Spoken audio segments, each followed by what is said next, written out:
জান আৰু ডলিয়ে আমাৰ ওচৰতে থকা দুৰ্গা সৰোবৰ প্ৰাথমিক বিদ্যালয়খনৰ ৱালত ড্ৰয়িং কৰি আছে।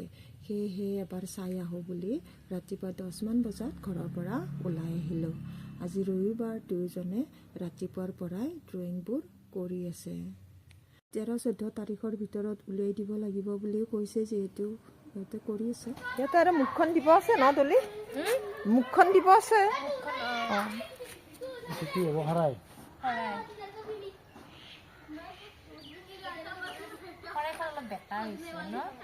শৰাইখন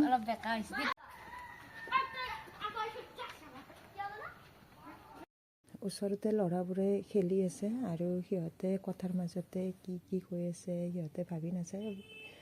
আমাৰ ওচৰৰ মাইনাও ড্ৰয়িংবোৰ চাবলৈ গৈছে। বতৰটো ঠাণ্ডা যদিও এইখিনি ঠাইত ৰ'দ পৰি থাকে আৰু দুটাই কষ্ট কৰিছে, সিহঁতৰ ভৱিষ্যত উজ্জ্বল কামনা